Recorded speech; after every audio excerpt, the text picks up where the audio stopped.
Good evening and welcome to another Insight NFL show.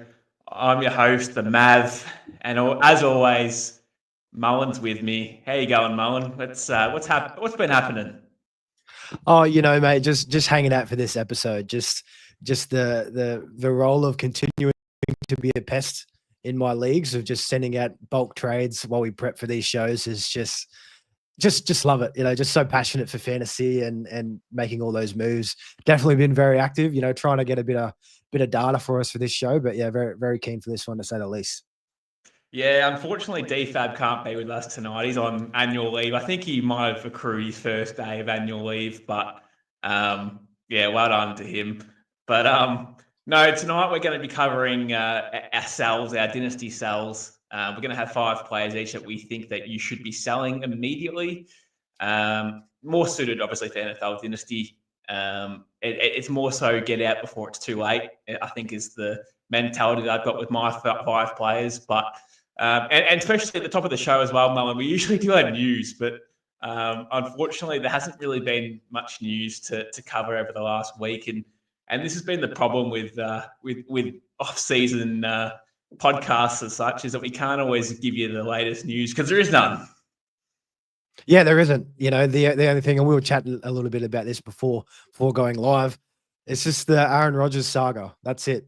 I keep seeing X posts and everything, on sports media that Aaron Rodgers, he's throwing with DK Metcalf. He's, they're close, they're trending. Still nothing has been signed yet. I don't know what he's doing, if he's just kind of hyping them up or if he's still hanging out for the Vikings, but he's just doing what he does best, I guess. So. Yeah, it's odd. And I keep hearing rumors he's going to hold out until sort of after the NFL draft, which is still like 3 weeks away. So the prima donna of Aaron Rodgers is striking the NFL yet again. He loves a bit of me time, and yeah, he's doing quite well at doing that, I suppose. But this is what he's all about, I suppose. So let's see how he goes there. All right. Well, should we get into ourselves? Let's do it. All right. Well, I'll start with my first one, mate. And I'm glad we mentioned Aaron Rodgers because my first sell is DK Metcalf, mate. Now, I don't mind DK Metcalf as a player. I think it's fine. I think he's fine. He's still pretty young. But my biggest concern is his current QB on the roster is Mason Rudolph. So, there is rumors that Aaron Rodgers does sign at Pittsburgh, and I think that's probably a 75% chance. It's an upgrade, don't get me wrong, but it's not a massive upgrade. Aaron Rodgers showed signs of weakness last year, and looked quite washed at times. I mean, his movement is just nothing. He cannot move in the pocket at all, and his arm it's got worse by the year, and we're at a really bad point now with Aaron Rodgers where he might be okay, but he might not be. So, unfortunately, in NFL, you need to have a decent QB to be worthwhile. The Steelers are probably 2 or 3 years off minimum having a half decent QB. Aaron Rodgers will be a very short-term deal, and Mason Rudolph is probably just a backup at best. And the scary part is he may start if they don't get Aaron Rodgers too. So, yeah, it's bad. And as I said before, in NFL, you need a good QB to play wide receiver. So if you're not getting the ball from your QB, then you cannot contribute to NFL fantasy at all. I thought, I thought DK was okay last year. I didn't think he lit up the world on fire. Where did he finish up? The wide receiver 32 in PPR leagues. So, he's 27. It's okay. But, I don't expect him to be probably pushing top 15. And that's probably what we expected at DK Metcalf in the last sort of, 4 or 5 years. So, I'd be shocked if he was top 20 next year, personally. Yeah, look, and I agree with this one, Maverick. DK, yeah, like you mentioned, the biggest question mark for him is his quarterback at the moment. Best case scenario, it is going to be Aaron Rodgers. Worst case, you're right, Mason Rudolph. There has been whispers that they could eye off Jackson Dart with their 22nd overall pick that they have in this year's draft. So, a rookie coming in. And just to kind of, to go along with that, the offensive system the Steelers just love to run the ball. We've seen what Arthur Smith, what he kind of does with his offenses. It's not fantasy friendly. He's very proud about that, giving all the fantasy managers out there a lot of stuff to hate. And just looking at it here, like George Pickens was the WR1 last year for the Steelers, and he only saw 100 targets. Not a lot to go around. If it's both of these guys on the roster by the time the season starts, yeah, the pie is too small to accommodate for these two guys. And yeah, DK, he has been on a bit of a decline since really, a wide receiver 32 last year, 21 the year before, and then 16 the year before that. So I really like DK. This is probably a bit of a breath of fresh air for him, getting all that cash, all that guaranteed money for the next 5 years. So yeah, I think it's a good sell. Yeah, I'm a fan of this one. Yeah, and the Arthur Smith offense is probably the biggest talking point with this one as well. I mean, as you said, they do love running the ball. No Najee Harris could change that. But at the same time, they spread the ball around. There's no real alpha number one in an Arthur Smith offense. I mean, we saw it in Atlanta. It didn't work out with Drake London. And then as he left Atlanta, Drake London was a top 10, top 7 wide receiver. So I feel as though that DK Metcalf might get this same treatment. Between Pickens and DK, one of them will have to sort of run those intermediate routes. I'd imagine that would be DK. But again, I'm not 100% certain that we see that either. These guys are both sort of long ball threats. DK does command a few more targets than what Pickens does. So, he'll have high volume at some stages, but it's going to be inconsistent for the most part. And especially in dynasty football, it's just best to get out early. And as I said, with the QB play, it's 2 years off, 3 years off at the very best of maybe half decent play, and depending on who they get. Russell Wilson was probably the best candidate to stay around for them. And if he was to return, which is still a possibility. Actually, no, it's not a possibility. He's on the Giants, but if he did stay, I would have liked DK a bit more, but same. Unfortunately, he's out of the house. I'm just going through trade keep cut just to see some recent trades that DK's been going for, and it's a lot of mid-range stuff, to be honest with you, mate. It's been a lot of sort of late. DK Metcalf for the 109 is probably the one that came up to the most. DK for Roma Dunze for a straight swap, I don't mind at all.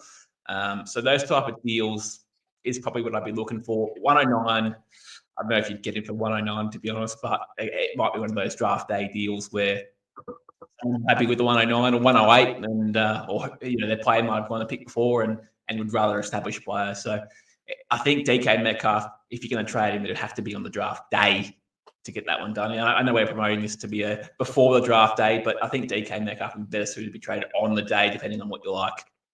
Yeah, and it just kind of touches on what we spoke about in the previous episodes. You've got to try and find the best opportunity for these players when you sell.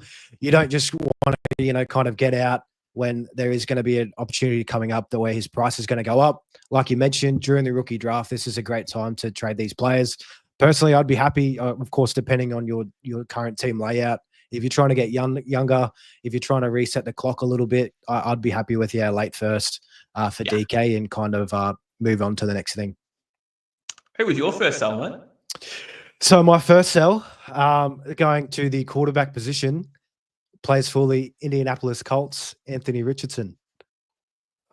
Just kidding, Mav. I had to do it just because it's you and me tonight. No DFAB. I felt obligated just to throw that one in there. Yeah, he would love that one. he would love that for sure. But no, in all seriousness, one of my biggest sells during this offseason is Sam Darnold. I just think it's so clear after the season that he had with the Vikings. It was, we spoke about it last episode with JJ McCarthy. The Vikings is the best QB spot in fantasy, with all the weapons, the play calling, the head coach, the O-line is great. It's a very QB friendly system, and Sam Darnold signed with the Seahawks. Looks like a great contract on paper, 3 years for $100 million. But as it's been, kind of come out of the news, both sides can get away from 1 year. If it's me, I'm definitely looking to move Darnold after I feel like his value, it's not at his peak. His peak probably would have been before they were ready to cut ties with him at the back end of last year. But still, I think it's still a good time to get rid of Darnold while he holds a bit of value. And, just looking at it, the Seahawks, their O-line, nowhere near as good as what the Vikings is. And we've seen what Darnold looks like under pressure. He's seeing ghosts. He's a deer in headlights. He just struggles, and he brings absolutely nothing on the ground as well. So he's very reliant on those passing touchdowns. And I just think in that offense where he is now, it's just going to be nowhere near as good as what the Vikings was. So what are your thoughts on Darnold so far, Maverick? Where you sit on this one? Yeah, it's a hard one. I've actually got him in one of my other dynasty leagues. Funny enough, a bit of a flex here. I did go back to back in that league, and I did start him throughout the playoffs, and for the majority of the year anyway. But it's a hard one. It really is. I mean, I'm happy that he's found a landing home, should I say? But at the same time, as you said, the offensive line is really shaky. I want to see what they do in the draft before I really what I reckon on their O-line. I think they have to address that. I think they will, but then again, you just never know with rookies as well. They're unproven. They really, who knows what they could produce. So you're right. Under pressure, he struggles throughout the playoffs. He struggled, found the pressure, got to his head, and crumbled big time. He's got Cooper Kupp and JSN as his weapons. So, that's okay. It's not like it's the end of the world there with his weapons. A solid training camp sort of will be solid, will be good for him. But at the same time, Cooper Kupp might not be the same Cooper Kupp, and it might be JSN by himself, maybe even getting double teamed. So, I'm happy to sell. I think it's probably the right time to sell if you were to sell. Unfortunately, I just don't think his price is that high. I've been doing a bit of investigating on that, and referencing keep trade cut as we do. I saw a trade Darnold for Dak Prescott. I don't think this is kind of reasonable. I don't think you could probably get this done in a lot of leagues, but I guess the kind of the backing point to this is Darnold, he's 27, Dak's 31 years old, bit younger. There's been whispers of, Cowboys looking to move on from Dak, but, who knows with Jerry Jones. Something that I probably think is a bit more reasonable is a late first, early second. I'd be happy to move on from. One thing I've been trying to do in my leagues where I've got Darnold, he's my third quarterback on my team. I'm looking to trade him for Geno plus a mid-second or something like that. He's 7 years younger than Geno. Geno still hasn't signed an extension. I think that's coming very soon, so that window will probably close for the most part, but I think Geno will probably produce better at a fantasy level. Plus, you get a little bit more on top. And if he's your third quarterback, he's just a backup anyhow. So, you don't want that value kind of sitting on your roster, not in your starting lineup. So try and get a little bit more back and still bring a quarterback home with it. Yeah, I don't think that Dak for Sam Darnold will get it done. Look, I'm not a massive Dak fan. I'm being a Cowboys man myself, but for fantasy, Dak is not too bad. I mean, he's a QB1, maybe like a fringe QB1, but he loves playing from behind. So I just don't think you'll get that deal done. But it's hard. It's hard. I guess you'd probably, for this instance, you'd probably look at established players, trading them on for. So picks, you're not going to get a first rounder for him, I don't think, unless that team is very QB needy. Which, hey, depending on your league situation, is always a chance. But, I'd be looking at, as you said before with Geno, it's not a bad one. What else can I think of? If you're a win now mode, like a Stafford. Something like that. Wouldn't be too bad. And trying to get like a second rounder on top of that, just trying to sell with the age. Wouldn't be too bad, but it also depends on your team build and where you're at for if you're contending or rebuilding. If you're rebuilding, you probably just hold on to Sam Darnold just a little bit, but contending, I'm out on him. But yeah, in my situation, in my home league here, mate, as I said, I had him. Oh, I've got him, but I do have Dak on my roster and Stroud. So if I can find a way to get on Sam Darnold, I'm in on that, but the jury's out on him in that league as well, mate. So it's hard. It's hard. Yeah, it's hard. It's not a sexy pick. we won't spend too much more time on Sam Darnold, but go and knock on the JSN owner's door and try and convince him that a stack's going to look real sexy with Darnold and JSN. Try that and try an angle in there. But yeah, for me, I'm moving on from Sam. He had a good year, and I don't think that will progress at all moving into 2025. Agreed, mate. My second sell, and this is our cover photo for tonight, and that's going to be Tyreek Hill. It's probably no big surprise that he's trying to sell a 31-year-old, but at the same token, you have to sell him eventually. I think now is the right time. I think, I'm not saying that Tyreek Hill's going to have a bad year in 2025. I think there's a world where he could be a top 12 wide receiver. But that could be the last good productive year out of Tyreek Hill. Explosiveness is a big part of his game that he's slowly losing. He's got a lot of miles in his body, a lot of playoff runs that he's had as well, and a few injuries to go along with it too. So, explosiveness is a big part of his game that he's going to lose. Tua, obviously, he went down last year. He's had problems with his concussions over the years. He's one concussion away from really just retiring. And one bad concussion away from really just retiring, should I say. And they have no one else, literally nobody else. So Zach Wilson's in the house for the backup role. He can't really flick it that well, but it's best to trade a player a year early than a year too late. And I think this is the perfect time to move on from Tyreek Hill.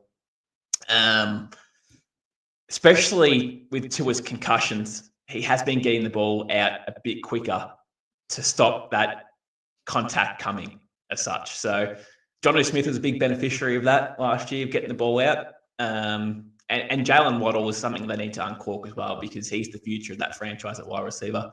And if they don't keep him happy within the next year, he might decide he wants to get a trade and get out of there. And he's extremely talented. Again, a bit banged up every year, but the ability's there. But Tyreek Hill, I'm really skeptical on him. I guess for 2025. I'm not trying to bag him and say like he's not going to be it, but for Dynasty, it's time to get out. Yeah, and I'm a bit torn on this one. I think for Dynasty purposes, I probably am on the edge of selling with you. But in terms of like redraft and that, even though that's a different beast, he could be a very good sneaky buy. You can't really buy and redraft, but a very good value when September comes around and the season starts. But like you said, there is a lot of things that could go wrong in Miami, and we did see that last year without Tua. They were just useless. Tyreek, he nearly had a record-breaking season the year before, or was on pace for it rather, and now he's just, I think he finished as like a wide receiver 30 or even probably lower than that. 21. Based off of 18, 21. sorry. 18. Oh, Tyreek. Oh, okay. Well, even still, that's just not, it's not where he should be. No. For Tyreek. So yeah, good time to sell out. And yeah, it's something that we preach all the time. You do want to get out of these older guys before the bottom falls out. And Tyreek, he still holds value. I mean, for myself, I see him as he could still produce we all know his ceiling. He could be a top 3 receiver next year. And you could sell that to the manager who you're trying to sell him to. If those guys are contending, he's a very good bargaining chip. You might even be able to get a little bit more kind of midway through the season. But then again, you kind of run that risk. What if he has a slow start? What if he's not happy with the offense? Because we saw the drama at the back end of the year and how he was requesting trades and, carrying on social media and everything like that. So that could be his best value though. If he requests a trade and gets out of there and gets to a nice landing spot. And this is the risk, I suppose, with requesting trades. They could send you anywhere, right? Yeah. But yeah, if he was to end up at a Broncos, for example, or I don't know, I'm just spitballing here, but at Cowboys, it'd be great. What I mean? Like it'd be a decent fit for any offense, really. But even in trade keep cut, mate, I'm seeing like pick 11 here for Tyreek Hill. I'm seeing packaging him into Derrick Henry, 2 old guys for Bucky Irving actually isn't a bad one, but again, you have to be an owner of Derrick Henry to go along with it. But Yep. a majority of it picks wise, I'm seeing sort of late first or 2 seconds to go along with it. Now, depending on what you like and what you study, I mean, studying the NFL rookie draft is massive. I'm watching tape and looking at landing spots and seeing where, best case scenarios are. I watch tape all the time for these guys, but we have to make sure that if you're going to trade Tyreek Hill, it's getting.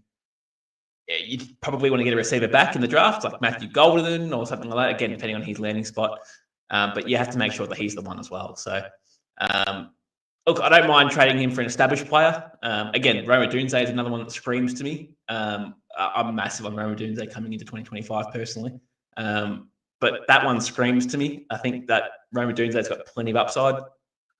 If you haven't realised, I probably should have put it in my buys last week that Roma Dunze was a buy, but yeah, no, he's been fantastic. Tyreek Hill for so long now that it's just time to sell. And if you're contending, it doesn't mean you have to hold him.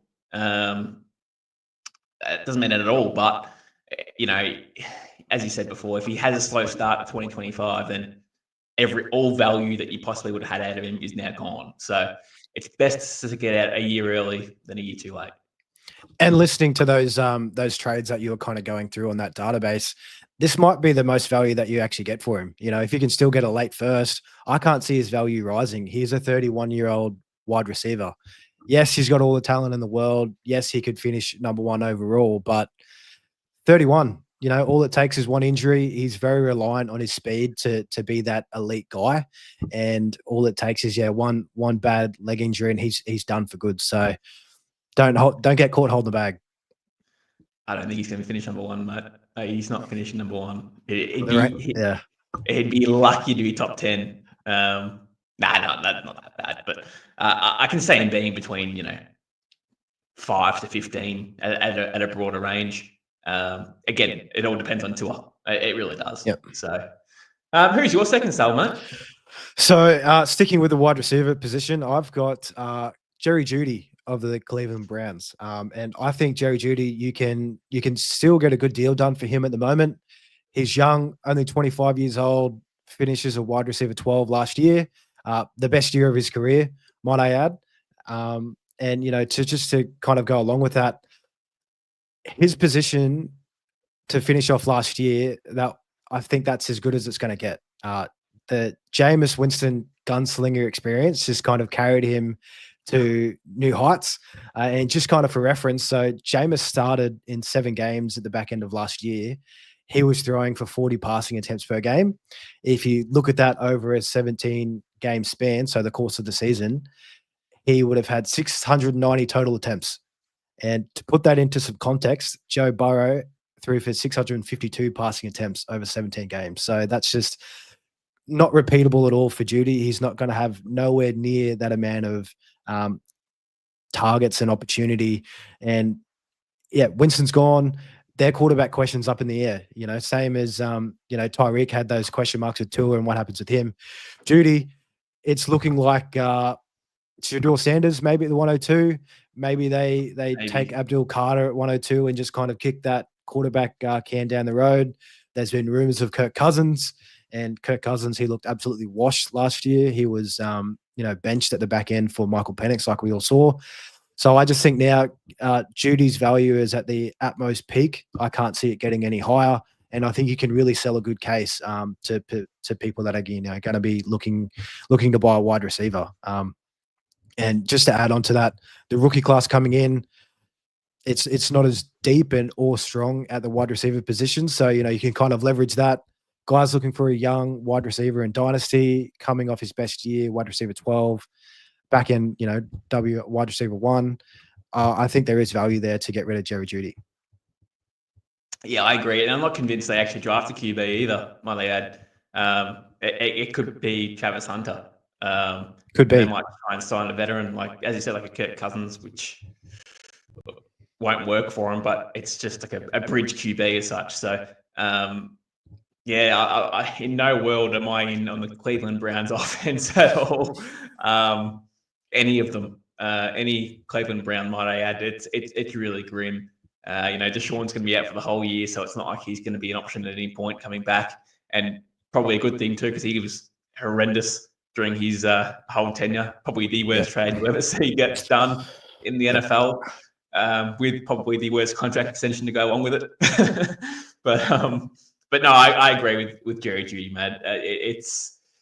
He's probably overachieved with his time at Cleveland. He's rejuvenated his career. Don't get me wrong; it was looking grim at times. He hit the waivers in redraft leagues. He was wide receiver 50 the year before in Denver before he got moved on for peanuts. And then sort of rejuvenated his career under Jameis Winston, which Jameis seems to always do, the gunslinger that he is. But what sort of value are you looking at for Jerry Jeudy? Well, I've been seeing trades go around, which I don't agree with, but a late first, I think that's very wishful thinking. A late first, Chris Olave, I'll take both of them in an absolute heartbeat over Jerry Jeudy. I think to be more reasonable, if you want to look at rookie picks for this year, I'd be okay with the 203, 204. I think you're going to be able to pick up a pretty good running back in that spot. Even wide receiver from this class might fall there with how loaded it is at running back to start off with. Maybe even a good tight end you might be able to pick up. So, around that kind of range, I'm looking to move for Jerry Jeudy, and I'd be pretty happy with that. I love second rounders, mate. I seriously do. I feel like I'm a sort of a second round whisperer is probably where I reckon I am, because, mate, I've just looked at all my drafts over the past, and I haven't had many first rounders. I love a bit of a trade and move them on, and I sort of pick up all these second rounders, and I always seem to find value in the second round. It's always like second rounders always get chucked into little draft and into little trades just to be little sweeteners, but they do mean quite a bit. Players fall. There's landing spots there that are available, mate. There's plenty of options there at the second round. Maybe I might do a little segment throughout rookie draft season about second rounders. That's my second rounders is my round. I like it. And a lot of people, they sleep on the second round picks, and like us, we're following this stuff all year round. We can kind of use that knowledge, following the rookies, watching the tape. That's where you can get really big steals in your fantasy rookie drafts with that second round. Like you mentioned, players will fall.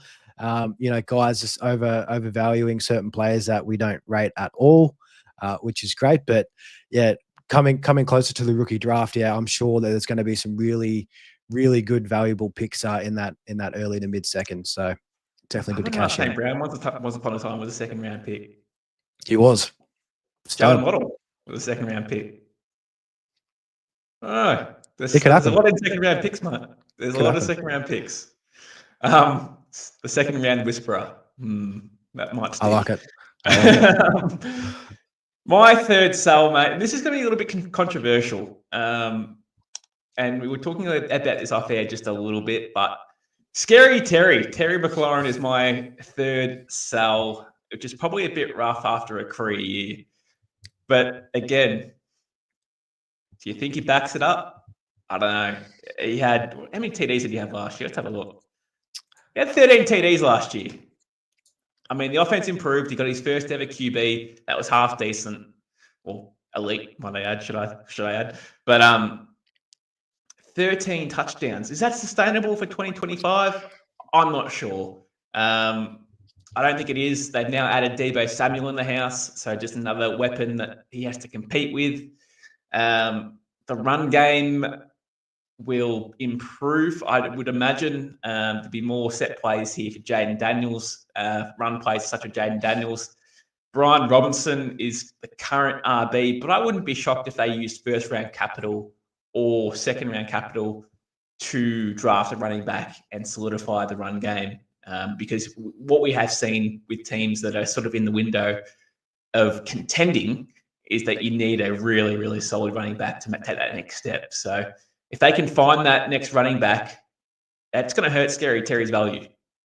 I agree on this one. Oh, sorry, no, you keep going. And considering the biggest thing for me is he's 30 years old. He's going to be 30 years old before the season starts. So again, getting on with age. He has been in the league for 7 years. He's going into his 7th year. So he played 4 years in college and 6 years in the NFL so far. So I think being age 30, more weapons, more designed plays for run schemes. Yeah, could spell a bit of trouble here for Debo, for Terry McLaurin. And you know what? He didn't even eclipse 1,100 receiving yards last year on a career year. So he pretty much nailed it all on touchdowns. So 82 receptions along with it too. So, if those touchdowns go down to, 7 to 8, it's going to hurt his fantasy stocks big time. Big time. I mean, he finished as the wide receiver 7.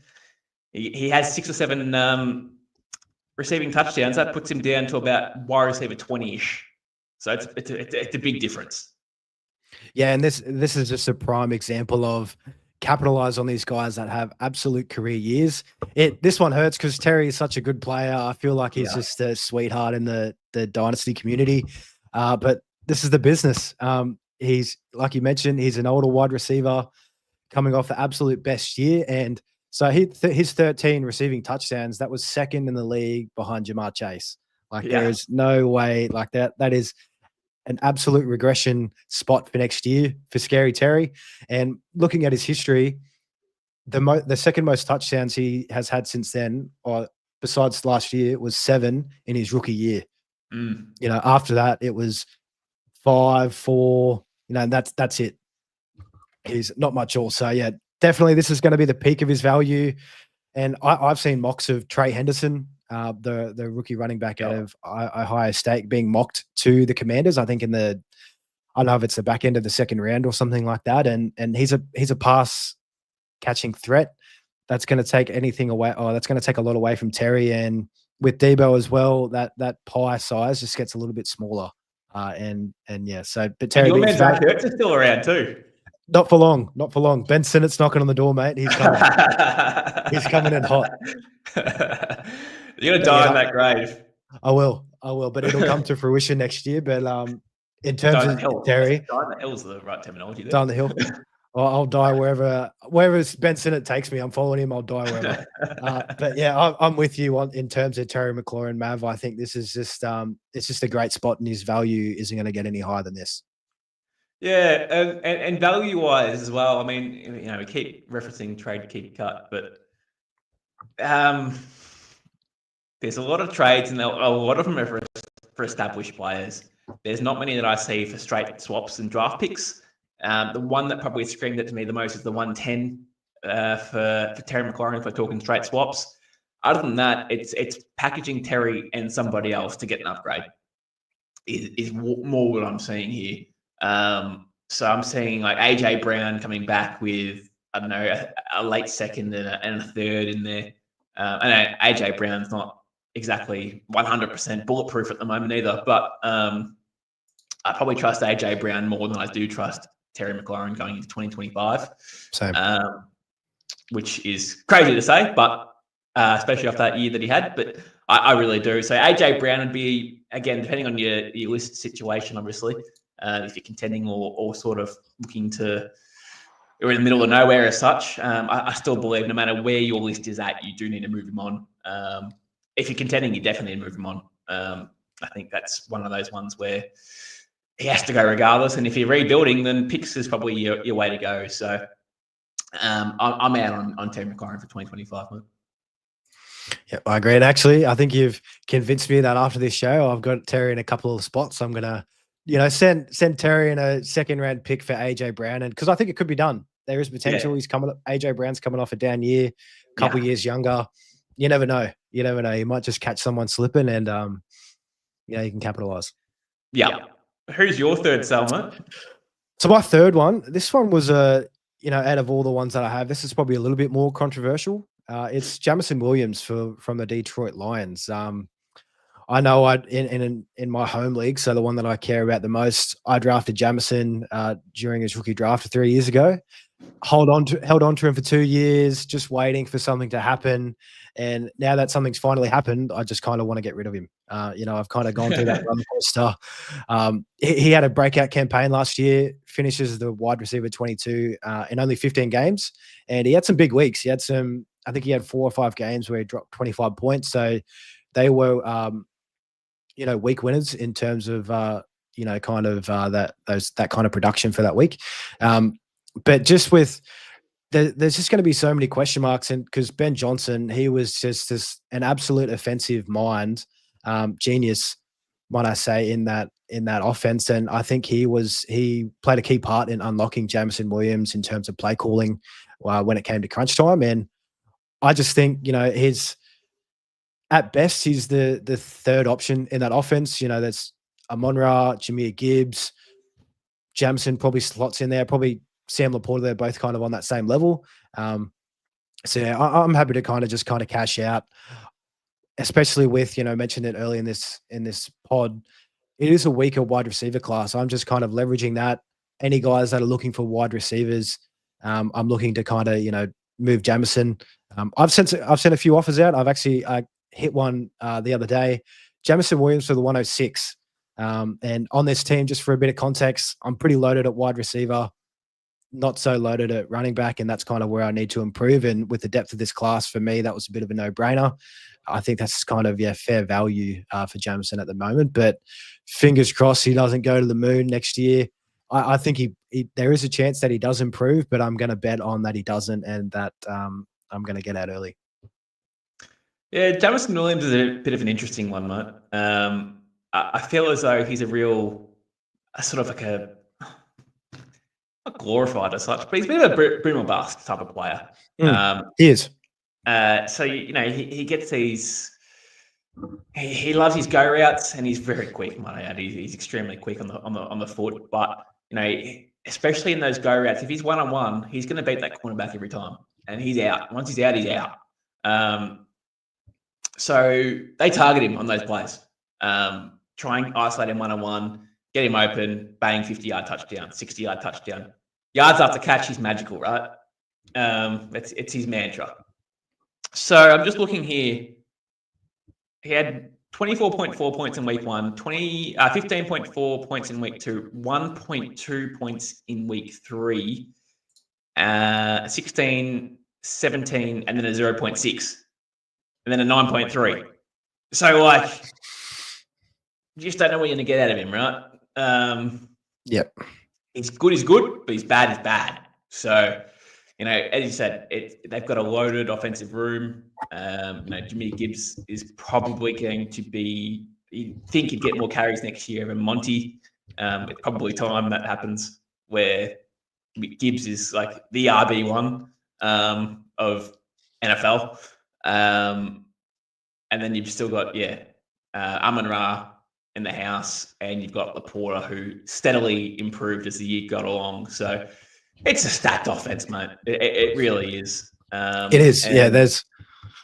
And if you had an opportunity to move on from him for a mid-range first-round pick, I think I'm doing that.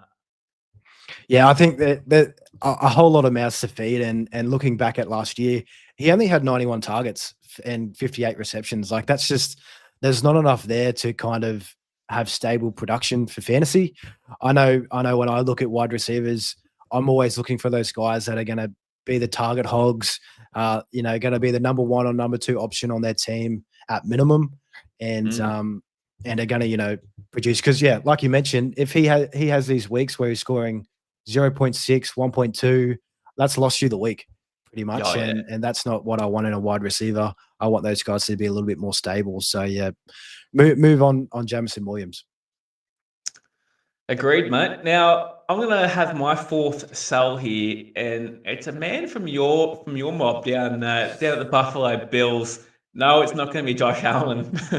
You don't trade him, but it's going to be James Cook. It's going to be James Cook, and I have mentioned James Cook on socials before of being a sell candidate, but as the offseason goes along, I think that's more and more relevant for me.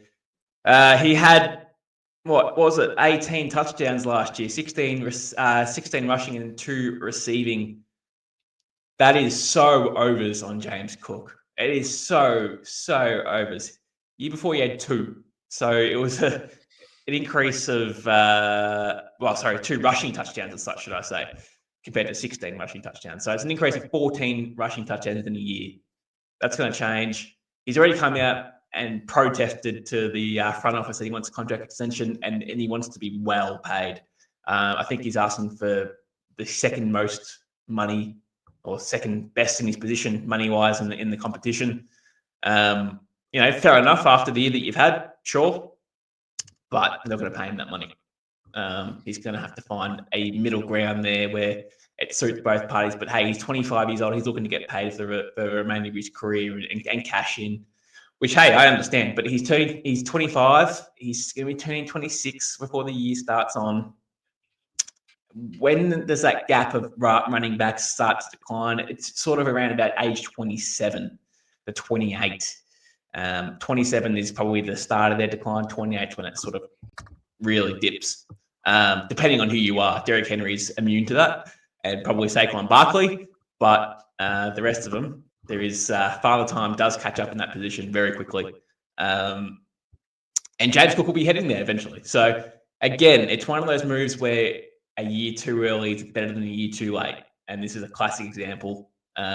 Now, value-wise, I think you still get a pretty good payday for James Cook. I think he's still worth quite a bit. He did finish as the RB, what was it, the RB 8 last year on his 16 rushing touchdowns, which was tied number 1, I think it was in the league. So, and just eclipsed over 1,000 yards just by 9 yards, had 1,009 yards in the year. So that's pretty crazy based off that. But, I still think you get a pretty good payday for James Cook. I'm seeing a first and a second getting chucked around. I'm seeing multiple firsts getting chucked around. I don't think you get multiple firsts personally, but a first and a second would make sense. I'm seeing a first round pick being the 112 and James Cook getting chucked in there, the late first and James Cook getting chucked in for Breece Hall and a second coming back, which isn't bad value either. So. I think that James Cook's numbers this year are a bit inflated, and he won't be able to back this up next year. I think Ray Davis will have more of a role coming into 2025 as well. I thought he was really good at the back end of the year. And this one, Maverick, out of your list tonight, this is the one that I agree with the most by far. And it hurts, being a Bills fan, but James Cook, I've seen stuff. The GM, Billy Bean, has come out and already said that they're not going to pay James Cook that. So I think this situation is going to get pretty ugly over the offseason.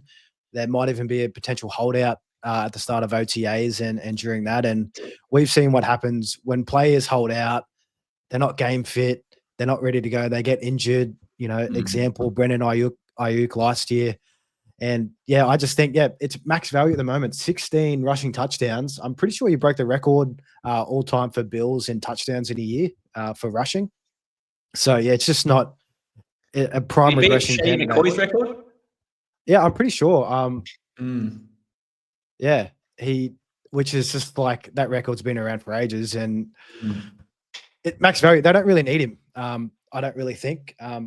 With how good Josh Allen is, they spread the ball around everywhere else. And he only had 200 rushing attempts last year as well. So that's just not enough volume for fantasy production to be consistent. I know when I look at running backs, I want them to be the workhorse. I want them to catch passes.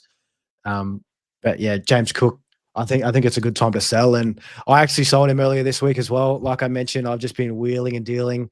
The 107 and 304 is what I got for James Cook. And, I'm just going to look at getting one of the good running backs in the first round and having a flyer with the third. So happy to just kind of reset the clock there and move on before it's too late. It's actually pretty funny when I think back at it now and think of James Cook.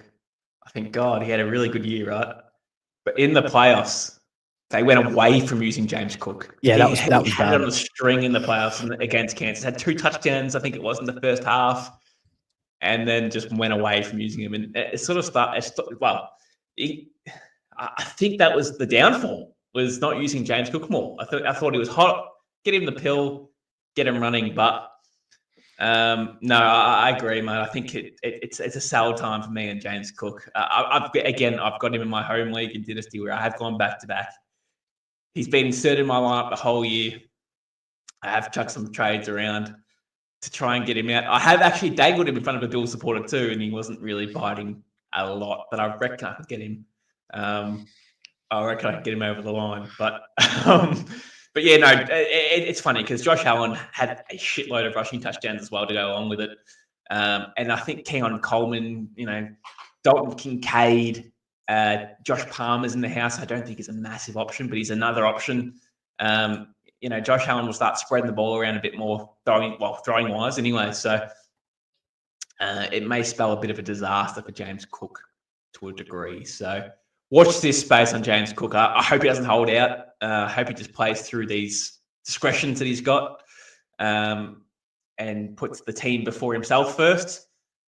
But I wouldn't be shocked, especially the way he's been carrying on. He's been going live on Instagram Live and carrying on the contract dispute and everything like that. And it looks like he's being a little bit petty about it. So, there's a potential holdout there if he doesn't get paid. Yeah, and just to move on from James Cook, because it hurts to talk about a sell of a Buffalo Bills player, even though it's the right thing to do. It's we're here to give advice, and this is definitely a smart play to make if you're a James Cook stand, or hold on, might I add. But I'll go on to my next sell in this video, and it's Mark Andrews of the Baltimore Ravens, tight end. Mark Andrews, it's his year last year. What an absolute roller coaster that was.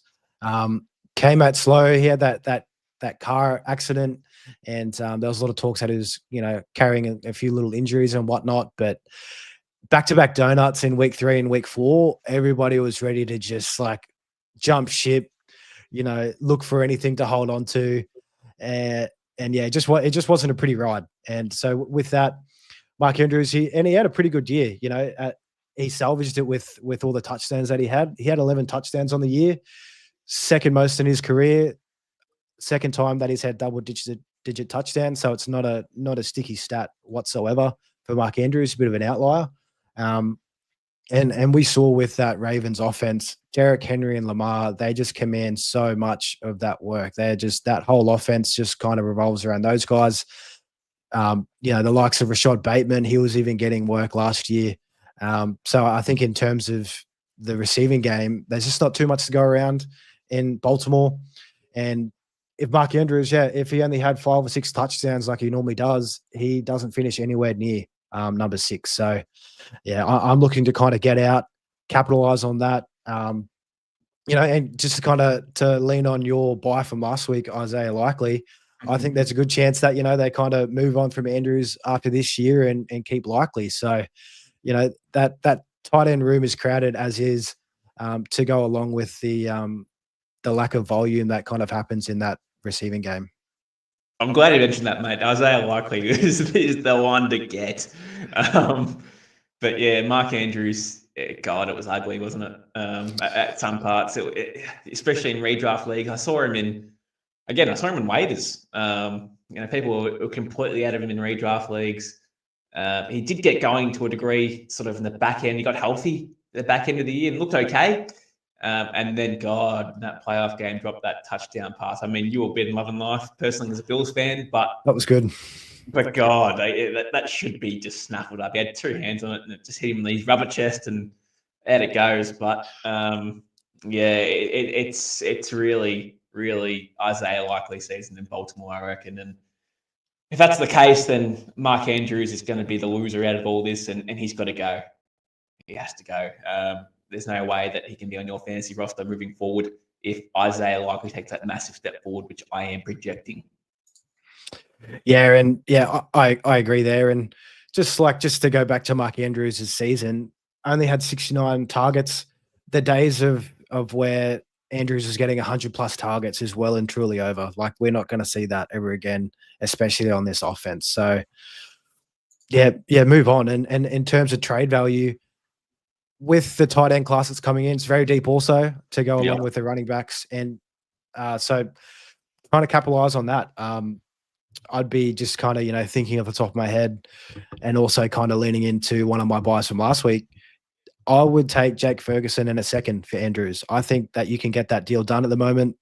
Buy low on Jake Ferg, sell high on Andrews and get a second back. And, if you are tight end needy, use that second on a tight end in the second round, and there's a good chance that it might hit with how talented this class is. So, they're the kind of deals I'd be looking to move for Mark Andrews.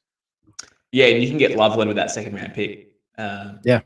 The old second round whisperers is chiming in here, but yeah, Loveland will be in that range. Again, I want to see his landing spot before I actually fully comment on Loveland, but yeah, he's looking like a really good option for I guess tight end premium leagues. He'd be probably early second, but you could get him mid second rounder if it's not a tight end premium league as well. So watch that space on the landing spot of Loveland. We might even cover him when we go live for our day 2 draft session, which could be a long day, but I'm looking forward to that one. But anyway, my last sell, and I did mention to you last week when we went off here air talking about our buys. I said, just don't fill up these with running backs, because we know you have to get on running backs at the moment because this rookie class is so deep with rookies coming in. It's obvious you cannot just you can't sell all running backs, but Josh Jacobs, you have to nearly just try and look at getting him out of there. I mean, look, in ranking wise, I'd probably have him as a top 5, top 6, top 7 running back going into 2025 for a redraft. So production wise for 2025 for Josh Jacobs, it probably will be pretty good. Second half of the year in Green Bay, or first year in Green Bay, but second half of the year, he was on fire. He had nearly every single week, he had 20 plus fantasy points for the remainder of the year, and he just went off. I mean, the only week that he disappointed was in the grand final, the last week, when he had 10.9, but he would have carried you to get there. So, I'd be sort of dangling him in front of managers saying that, Josh Jacobs is available. He finished the RB6 on the year and had a fantastic year. That whole trend of good year, bad year, good year, bad year. Yeah, I can sort of see it with Josh Jacobs, but he's 27, right? He's getting old. And that time where I told you before where they start sort of declining at age 27, 28, well, he's nearly there. He's nearly at that age where it starts dipping. But I think this year he'll be safe, but next year I'm not certain. So he's only signing 1-year contracts because they're not even certain on him, Green Bay. So I'd be getting him out immediately. He's getting on. The good thing with Josh Jacobs is there's no real replacements there at the moment. Backup running backs as such. So you can try and trade him for an early first round pick, as in 104, 105, 106. I don't know if you get multiples. I don't know if you get, depending on obviously what you're looking for and what you're targeting and who's obviously in your fantasy leagues who wants Josh Jacobs, but I'd be trying to get him for the 104, 105 and getting back into the draft and resetting. It's one thing I love to do in Dynasty is selling up an older running back to get another younger running back in who's 4 or 5 years younger. Obviously, you have to make sure they're talented. That's obviously the first part, but I think it's a really good thing, just resetting the RB situation that you've got in your team. I like to sell them after 3 or 4 years personally. That's as far as I say on my roster, and getting a younger running back coming in return. But yeah, Josh Jacobs is the perfect candidate to get out of your team at the moment. Yeah, and in terms of dynasty teams, I think we see eye to eye on this. The running back position, that's the most fluid position. You've got to just keep those guys moving. Similar to James Cook, he had 15 touchdowns last year. That's the most of his career. Prime regression candidate, not sustainable. And, I can see the Packers adding more weapons. I think they'll get another receiver probably in the draft. I've seen mocks of Ted McMillan falling there if he does. I can't see them not taking him. And just with how deep the class is, why would they not kind of throw a little shot at a running back, probably in a later 4th or 5th round pick or something like that, just to kind of bolster their room up. They've got really nobody else in that space behind Josh Jacobs. But yeah, definitely as sell high. Running back 6 on the year, such a stacked class coming in. And I think that's a very reasonable trade that you can get done that you were mentioning earlier. That 104, 105 range, that's perfect. In my eyes, coming into this class, there's Genty. Obviously, you're not going to get the 101 for Genty. That's just, you're dreaming. But Amari and Hampton, Travion Henderson, depending how your rookie drafts go, maybe there's a couple of QB needy teams. Those two guys are going to fall to that 104 spot or 105 spot. I'd in a heartbeat take that pick if it's one of those players over Josh Jacobs and just kind of reset that clock like you said. I love resetting the clock. You just have to do it. You have to do it. If you're not, then you're just holding on for too long. And again, I've mentioned this a couple of times tonight, but a year too early is good. It is good. So yeah, it's one of those things. It's probably your last opportunity to sell and get good value on him. So it's really time to get out now. I think it's the perfect time, especially when it's a stacked running back class. I just want to mention that as well. I have mentioned that, but I want to reiterate that this is the time. This is the perfect time to get out. Who's your fifth sell, mate? Well, just a coattail on you, Maverick. And I couldn't believe it. You were like, try not to have too many running back sells this week, guys. And here you are doubling up. Yeah. But anyhow, I'm in that running back position along with Sam Darnold as, one of my must sells, the biggest and I think most obvious sell of this season in the running back position is Isaiah Pacheco. I don't think that his value is nowhere near as what it was to start off last year. Obviously, and it's heartbreaking. I was super keen on Pacheco to start the year. I just thought he had the keys to the kingdom. Everything was kind of lining up, but we saw that the first couple of games he had 17 points and 19 points in the first 2 weeks, and then broke his leg, gone, absolutely cooked, came back, and Kareem Hunt was better than Pacheco, which was just sad to see. And it is a big injury that he was coming back with. People could say that he just wasn't fully healthy and he's going to be in a better position next year, but got to keep banging the table on this point. The running back class this year is so damn stacked. Yeah, I can't see Kansas City not drafting running back, especially what happened in the Super Bowl. They were getting shut down. If they had a good running game, that might have slowed down that Eagles D line a little bit. Probably not much with just how dominant they were, but it definitely would have helped. And they couldn't do anything with Kareem Hunt and Isaiah Pacheco just kind of in the state that he was. So he's a must sell for me. I've been trying to deal him like crazy. I've only been able to get one deal done for him, so I think it is going to be a little bit tougher. But I got the 205 for Pacheco, which I think is probably the most that you're going to get for him at this point. I'd be happy with the 210, even that couple of thirds. I just think that his value is going to be absolutely nuked by the time that rookie draft comes around. And it nearly already is. That's the problem too. So I agree with you, mate. I do believe that the Chiefs will go down the path of trying to get another running back, an explosive running back that can take a bit of pressure off Patty Mahomes, who again, in that Super Bowl was just running for his life. From that D line of the Eagles, they were unbelievably good. But yeah, I agree, mate. Kareem Hunt is still there. He signed a new contract, so he's not leaving anytime soon. He's there for the year.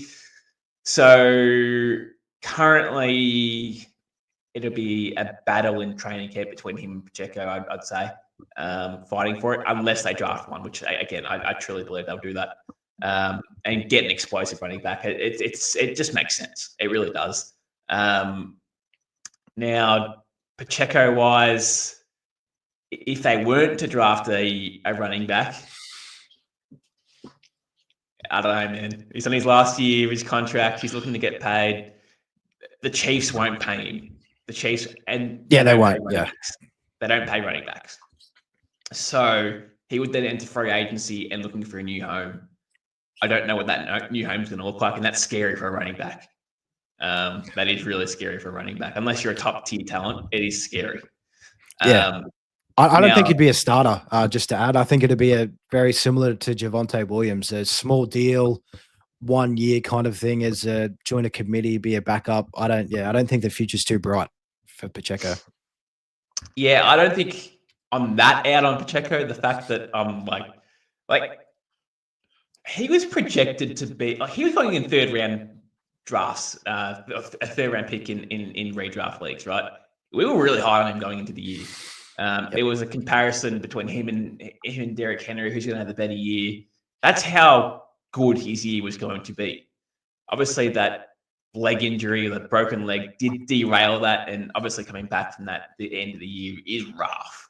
So I don't think I'm like completely out the fact that he's going to sign like a 1 year deal for $2 million and may compete for the starting role with a real scrubber, Miles Sanders as such. He's a scrubber, all right, that's for sure. Yeah, but yeah, it's rough. It is rough. But he ain't going back to the Chiefs. We know that for sure. So, I don't know. The Raiders would be a possibility, depending on what they want to do.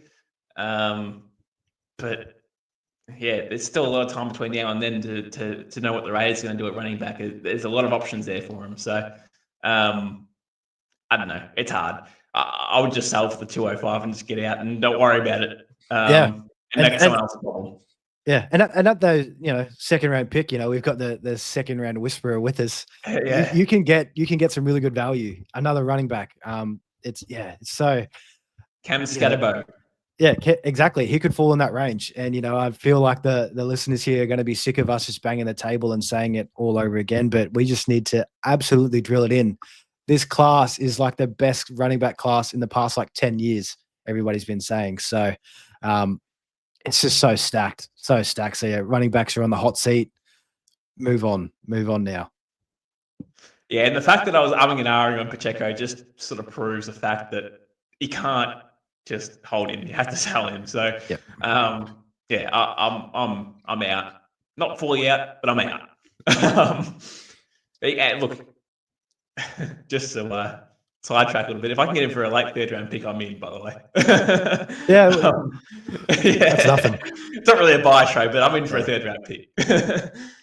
All right, that'll pretty much do us, mate. Just to reiterate, we do have a Patreon. In there is our WhatsApp to join to talk anything football related, fantasy football, general football, anything football. 5-star rating would be much appreciated. Any comments that you've got, chuck it in there. We'll respond back to you. Give us a follow on socials. Any message you have, message us directly, and give us some support, and it gives us some more content for you to get out to the broader community. So we would definitely appreciate it. I think DFAB's back next week. We're not too sure what we're going to do next week. I think we might have to start doing some draft-related stuff next week, but we'll look into that as the week goes along. But yeah, this is the beauty about the off-season, that the options are endless. Yeah, and it never sleeps. It never sleeps. There's two times when kind of dynasty peaks. For us, it's the start of the season, and it's also the rookie drafts, and we are a mere 3 weeks away, and we couldn't be more excited. And just to, like you kind of teased at during the middle of the show, we are going to be going live during that second day of the rookie draft. We'll just be kind of covering our reactions, going through what we think of the landing spots, what fantasy implications there might be. So yeah, join in for that one. It's going to be great. All the NFL fanatics that are keen for that one, and also if you guys have had any sells in your leagues that you want to kind of boast, or kind of get an idea on who won or who lost, or what was the better value, comment that. We love to see the people trades, get a good idea for what's out there in the market. Just throw it in, we'll reply to it. We absolutely love this stuff. We are degens for it, and can't wait for the rookie draft at the end of this month. That'll do us. Thanks for listening, and see you next week. See you next week, guys.